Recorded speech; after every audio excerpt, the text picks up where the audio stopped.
Now, speaking of inspiration, he's been referenced here before, Mr. Michael Grimes.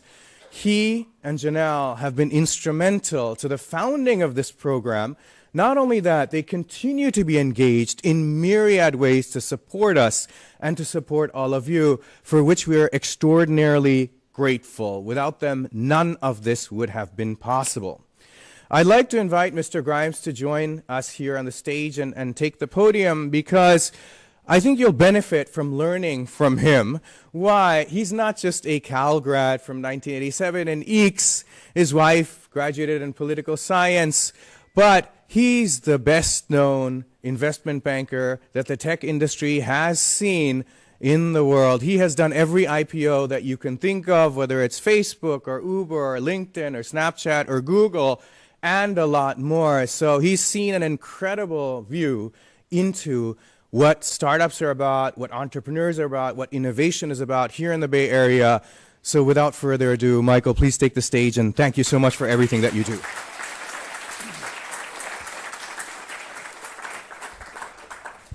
DECA, FTC, Python, hackathon, neuroscience, biotechnology, genomics, research, mathematics, technology, science, engineering. For who in the room did those words get your pulse racing? Just think of it on your own. That's who I'm talking to right now. Let me switch and talk to a different group of people. Leadership, communication, management, Model UN, captain of the debate team, starting something, founding something, creating something, running something.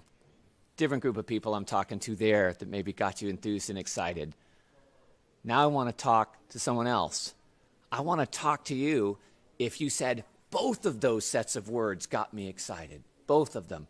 I'm one of the few, the unique, that felt like I'm in both of the groups that identify with that. And if that's you, that's who I want to talk to right now about why we created MET.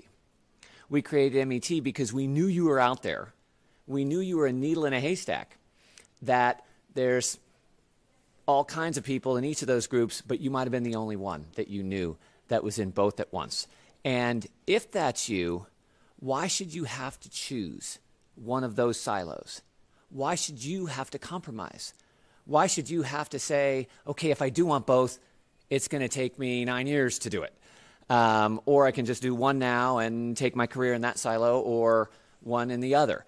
And that is why we created MET. If that's you who I'm speaking to now, we created this program just for you.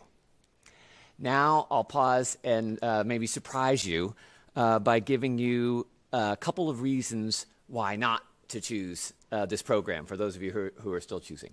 Because we want people to make fully informed decisions and be here if it makes sense. So why would it not make sense? What's a reason not to come here alone? It's not sufficient to come here.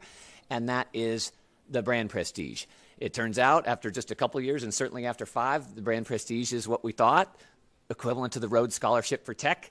The 50 out of 6,000 is what it's going to be this year. There were 6,000 applicants. Is comparable at a 1% and change admit rate to Rhodes. That's ridiculously prestigious. That's known to essentially every tech entrepreneur in growth at this point, and tech company and venture capital firm.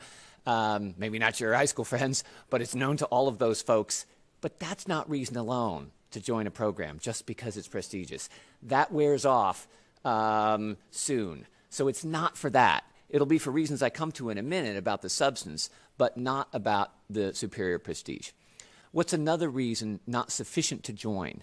We've talked about both tech and business. You're going to have a mechanical engineering or a bioengineering, civil engineering, material science, EECS, IEOR degree, and separately the Haas business degree. And you could pursue roles as if the other one didn't exist. You could be a pure business person, maybe go into finance like I stumbled into in the end, or consulting or business, marketing, sales, or you could be a straight tech engineer, a single degree engineer. You could do that, of course, with MET because you've done both. But in my opinion, you wouldn't have taken advantage of the intersection. So you could do it for those reasons, that flexibility, but to me, that's not reason sufficient enough. Not in my judgment, just having seen. There are incredible places you could do either of those silos. Incredible engineering schools and incredible business schools that you can do both. But to the degree that you want to say, why would this fit for me? I'm going to tell you there's 3 reasons, and I'm going to ask you to think, do these 3 reasons match for you? Is it one of them, 2 of them, 3 of them, or none of them, right? So that's really, to me, what it's all about is these 3. The first is, were you in that group of, I'm in both groups, and therefore you don't want to compromise. You don't want to have to be in one silo like academic institutions, including this one before we started it.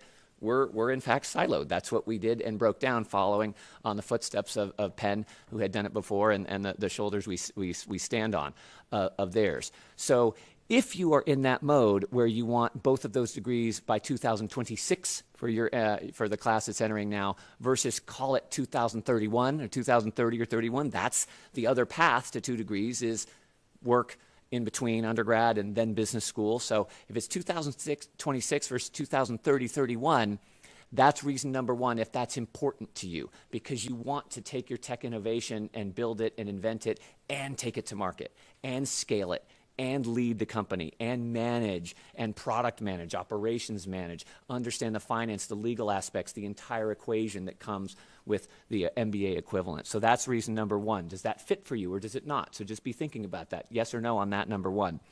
Number 2, do you want to have these unparalleled is now no longer, that's the word I used to use when we started this and we expected unparalleled recruiting, but really unbelievable 10x recruiting opportunities. And it's literally 10x. You saw those logos in the letter that I sent you. It's on the met-admit.com website also. If you haven't gone on there, go look at that. Those logos are just on the freshman and sophomore internships. And it's 100 companies of the best companies in the world. It's Amazon, it's Google, it's Airbnb, it's Genentech, it's Amgen, it's Roblox, it's SpaceX, which I think is the most difficult engineering role to get of any company, by the way, right now in the world. And I think we had 5 freshmen and sophomores into SpaceX. So, and they recruited dedicated special at MET, times another 50, 70 companies. So the reason I mentioned freshman and sophomore is it's the beginning. That's 5 months from now, right, is when that starts. And as we learned from SpaceX, is a small change in launch trajectory and launch velocity makes an enormous change in the eventual height of orbit. So the advantage accelerates and compounds. So if that is important to you, not just internship, but full-time recruiting and the spiral that comes from what you did, therefore you did, therefore you did, that starts in 5 months. If that is important to you, that number 2 is a great fit. If it's not, then don't count that one as important. It's up to you. Third, I talked about those of you who felt like both, that you're the needle in the haystack. By the way, those first 2 we saw coming. Those were our product market fit, as the term of art goes, and that's why we created it. I didn't see coming the 3rd. I only saw that after the group in the back row. You're allowed to be in the back row just today because you're sending the other students in the front, which is great. Usually they're in the front. Just today. The alums, after seeing their cohort in the first year, we realized this was the 3rd piece that was so special. It's 50,000, 100,000 high schools. You find, the needle in the haystack among those. And now there's 49 other needles in the cohort with you. Diverse background, diverse geography, diverse interests, diverse hobbies, but the common thread is I'm that needle from my town, right? I'm that needle. So I'd like you to pause right now if you're a student, not the parents. If you're an admitted student, look left right now, look right, front and back. You're looking at 50 other needles. Does that matter to you? It might not. I saw how incredibly special it was and didn't see that coming, and so I now have that in the 3rd reason. Is that cohort of people you'll study with. You can study with anyone, of course, but you'll do a lot of studying with them. You'll do a lot of labs. You'll do business competitions, case competitions, coursework. You'll found companies together. Does that matter, that small school within the large world-class university? So my advice, because we want people to figure this out for themselves for the right reasons, is to say, was that a 1 hit? No hit. If it was no hit, those 3 things aren't important to you. This is not the program. It's a lot of work. It's manageable. You can see that on the MET Challenge video on the Admit website, but it's too much work to do if you don't care about any of those 3 things. There's a great place for you, and this is probably not it. If one of those things appealed to you, this could be a good fit. If 2 of those things appealed to you, this is probably a really good fit. If all 3 of those are important to you, this is an entirely perfect fit. And this is a program that, in fact, we then created just for you. So with that, I will take some questions. We've got a few minutes, I think, for questions. This is for admitted students versus current or parent. I guess we do parents also, but I prefer admitted students. Yeah, go ahead, please, and also tell your name and where you're from. Hello, my name is Alfonso Portilla, and I'm from Mexico City, and I'm really excited to be part of the MET program because I was always interested in precisely this intersection between business and engineering. And the question I wanted to ask is related to the business component of the MET program. Yep. How similar would you say that the business component of the MET program is to an MBA? And would you recommend that would you say that it's a good idea to get an MBA after? Great question, a really important one. I went through this very personally. Janelle and I went through this with our son when he was had been recruited at MIT to run track. He's a fast kid, I guess fast by MIT standards. He couldn't have run at Stanford. I'll put it that way. Not running track at Penn or UCLA, but MIT he would have been freshman starter as a recruited athlete, and he'd thought a lot about MIT and then MBA, right? And I had told him that's what you do. Mary Barra, CEO of General Motors, was undergrad engineering and an MBA. Satya Nadella, CEO of Microsoft, undergrad engineering degree, then worked, then an MBA. Sundar Pichai at Google, undergrad, I think IIT, and then MBA. And so that is the path because those business skills are super needed. They don't come out of the water fountain on any campus. They come in the business classes, 14, 15, 16 classes. And, I hire undergrads and MBAs all the time at Morgan Stanley. Pure finance, usually really not tech, although we do love the M&T kids. And now we've hired our first MET. I think she's here today, Michelle Liu. And they're identical curriculums. I used to say 80 or 90%, and then people correct me. My son correct me. He's like, no, we take corporate valuation. It's just the undergrad versions versus the graduate version, same teacher, same coursework. They don't want to double up, and you don't go back later. You could, but why? Because then you just interrupt your career at 27 or 8 for 2 years. The cost of that is $700,000, $800,000, $1 million. Sometimes people don't do that math. It's kind of a CEO test. It's not just $100,000 out the door each year for 2 years. You're not bringing in, I don't know, whatever it is. Let's call it $300,000 in by the 4th or 5th year, right, in your career as an engineer. Engineers are in high demand. The salaries go up fast. So let's say $300,000 in for 2 years versus $100,000 out for 2 years, $800,000. So you wouldn't. It happens at Penn M&T very rarely. Only cases you maybe made a mistake. You took a pure business route and worked for me or worked at Goldman Sachs and then said, God, I wish I was in product management. You don't need the MBA to be a product manager at that point. You have your 2 degrees, but there's no recruiting funnel from Morgan Stanley into product management at Airbnb. There's no funnel. So if you want to go get in the funnel and switch completely, utterly, like literally from consulting to tech engineering, or vice versa, I should say, tech engineering to consulting, but you don't need to do that, and I wouldn't expect it at Penn M&T. I think it's 0 to 2 out of 50. And so that's the dynamic, and that's a key product market fit here is you wanted at MBA, but you want to get it at age 22. Other questions? What do we have? You got any parents' questions? All right, I can do, wait back, go ahead. Sorry, what's your name? How you doing, from Vancouver?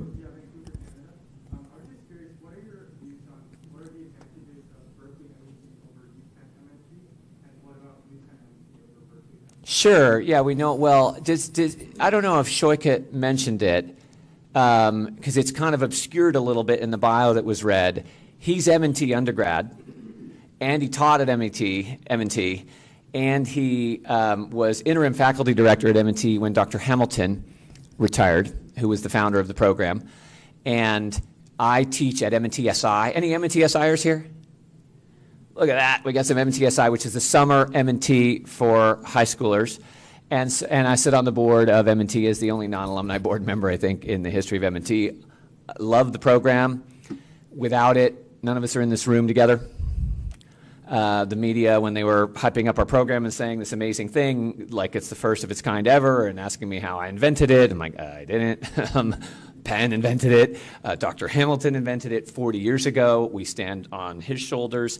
And so it's a phenomenal program. I would say in the first year or two here, I would have said that's the gold standard, and we're going to do it. We're going to replicate it. if you will. Kind of that's the Netflix and we're the HBO, Plus or whatever type of thing. I think, right now the programs are identical in terms of the curriculum. And I mean, Shoykut's even bringing the coursework he developed here. And so it's the same thing. You're getting 2 full degrees. Your same amazing cohort, right? It's just incredible. The difference and the big dial, I would say, if those 3 things appealed to you, all 3 of them, let's say, the big dial is if you have the chance, and you certainly have the chance to do this program, you do one of those 2 programs over any single degree engineering program, no matter what.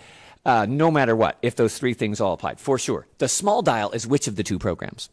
So I'll focus now on the small dial. The small dial on which of the 2 programs is one is on the East Coast, one's on the West Coast.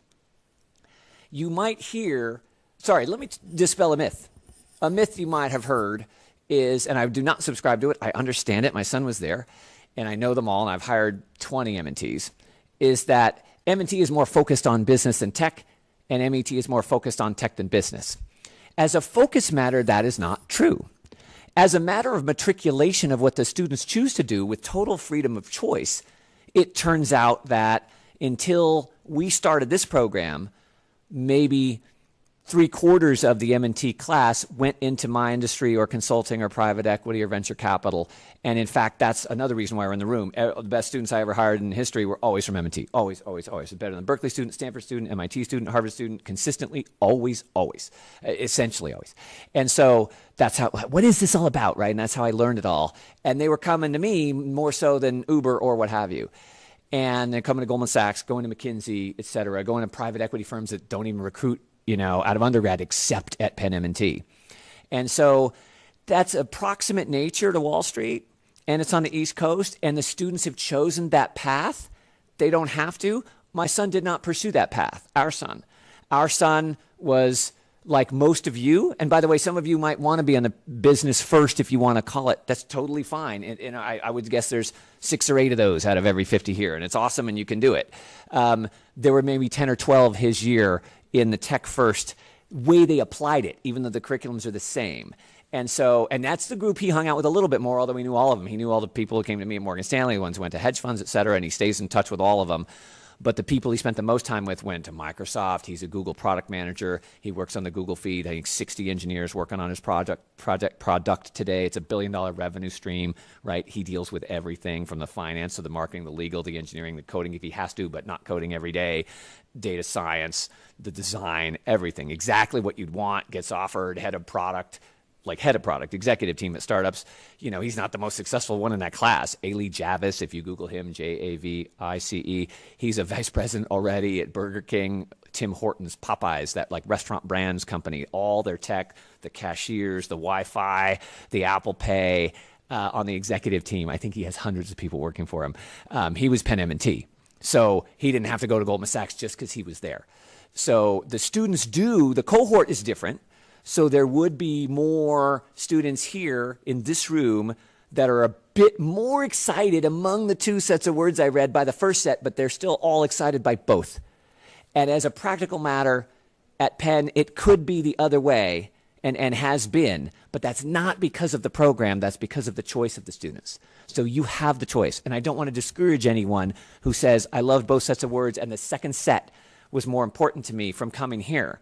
However, they will find more needles of their slight needle variety at M&T than here. And then the reverse is also true. If the tech words were slightly higher among the 2 words, you would find more of those needles here. But both the programs are amazing, and the big dial is choosing one of those over any single degree if those 3 things, or at least 2 of the 3, and certainly if the 3 things appeal to you. So a subtle, long answer to a subtle question, but that is my answer. Other thoughts or questions? Go ahead.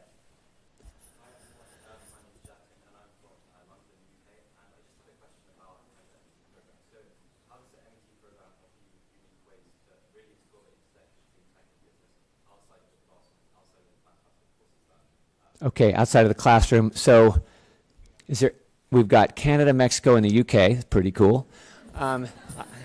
Someone's going to be from Cupertino. Okay.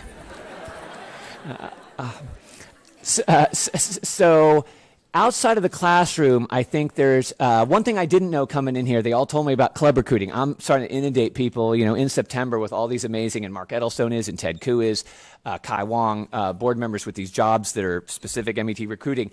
And they're like, can you hold up a few weeks? I'm like, hold up a few weeks. They got here, they're freshmen, we're launching. I'm like, my SpaceX thing. Well, there's club recruiting. There's like 60 consulting clubs here and like 15 or more AI ML clubs. So the MET students are in high demand by all these clubs. And they're working together on them, and they're running them, and so that's a big piece of the cohort. They're in high demand by researchers. I didn't see that coming. Why does the researcher in quantum computing or, electrical engineering or industrial engineering or data science care that you're also a business student? They actually don't, but they know you're the hand-picked 50 out of 6,000 just as it relates to engineering. And graduate work is usually what it takes to get research jobs. And this was something I only learned after they all explained it to me. Let's say you're at MIT or Stanford, the same thing would be true. The top 50 out of the 700 Stanford CS engineers, CS students, every freshman class has 700. The top 50 would be in high demand by the professor of AI/ML to do research. How do they find the top 50? How do they know who she is? Here you've been identified. So I didn't see that coming. There's no guarantee of that. And I guess you could call that in a classroom, but I'm going to call that in the lab because they've all taught me about Ken Goldberg and his AI/ML lab and the Bear lab and autonomous vehicles and that. The recruiting is something that the students have shown me they're doing. They're giving you mock interviews. There's office hours that Mark Edelstone and Ted and Kai and James Laudu, these are all founders and leaders of successful tech and other businesses. And so that set of resources is available to you with what's called office hours. And then I'm available all the time. I don't do this as office hours. I do it as many of you students know. Calls, emails, Facebook Zooms on choosing job X versus Y. Tell me what you think about my startup. How should I approach venture capital to any one of you, essentially at any time with my ability to adjust the schedule. If you say Tuesday night, I might say it needs to be Wednesday night. But then I will talk to you individually and personally about that. And I've done hundreds of hours on that subject with the students. So hopefully that answers the question, Jayton, and thank you for traveling so far. I think I got time for one more. You've had your hand up. What's name and where are you from? Irvine, California. We almost made it to Northern California. I'm under engineering and business management. I just want to say thank you for being here. It's incredible to be part of this MET cohort and just here in general. And I wanted to know what inspires you, what motivates you to be so dedicated to the MET cohort. Thank you for that question. Emily, so we talked about Dr. Hamilton. Dr. Bill Hamilton thought of this from scratch to de-siloize at the University of Pennsylvania over 40 years ago. Actually, 40 years ago is 1982. There was no building, apparently. The students didn't know each other. It was creating the opportunity to do a dual degree, but not what you'd expect. And it was like 4 or 5 years in, they realized they had something special, and then they made the building, the facility, and everything else that we have very copied, generously copied, and done everything that they did because it wasn't broken. So we did that, and it was such an inspiration to see what he had done. Then we sent our son to say, "You should check this out." He did MNTSI. He fell in love with it. Got very involved. Was president of the student board there, and kind of full metal M&T. So with that, we got super involved, and I went on the board and really cared about the program a lot. That's still what I had then, this idea in my head of what if we could do that at Berkeley. But I didn't know Dr. Erica Walker and her colleague Rich Lyons, who was dean at Haas at the time. I had grown up in my silo here in EECS in 1987 and been sitting on the board of engineering here with Sujay's predecessor, Dr. Shankar Sastry, and been as active a board member as I could, but never really done anything meaningful and impactful. And for a couple of years, I would tell Janelle, we need to recreate that at Berkeley. And then we would say, that's never going to happen, right? It's this, massive university. Although then when you hear Shoykit talk about what happened, that was what was so surprising on how fast people can move. But how would we even do that? Don't know the Haas people, curriculum change. How can you motivate a university? I mean, the building and the people and the staff, this is serious stuff. And there were no Haas undergrads at all. The first, freshman and sophomore undergrads. Haas apply after end of sophomore year, and you start as juniors at Haas, except for in this program and something small that came after called global management. So there weren't any Haas freshmen. There have never have been any Haas freshmen. How are we going to have Haas freshmen? And so it all seemed pretty daunting. And I can remember where I was. I was in the room, Dr. Hamilton's retirement, and he's going to retire. He's done it for, at that point, it was like 34 years. And there's rooms bigger than this, Huntsman Hall at Wharton, and there's 300 people there, probably 250 were alums of the 2,000 graduates that had come before, maybe 1,800 graduates that had come before over the 35 years, had come from around the world to be in the room to pay him tribute after the original founder retired, and to get up and speak, changed my life, and watching him talk about how gratifying it was to have changed the lives of these people who didn't have to choose anymore. It changed their whole career, their entire career. And then they hired people to solve the world's big problems. And everything changed. And so as I'm watching him and sitting there, I picture that being me. And I squeezed Janelle's hand and I said, we're doing this. And so that's what motivated me. And I couldn't be more proud to be all of your partner. Congratulations. And I really, really love you all for thinking about this and make a decision that works well for you. Thank you very much.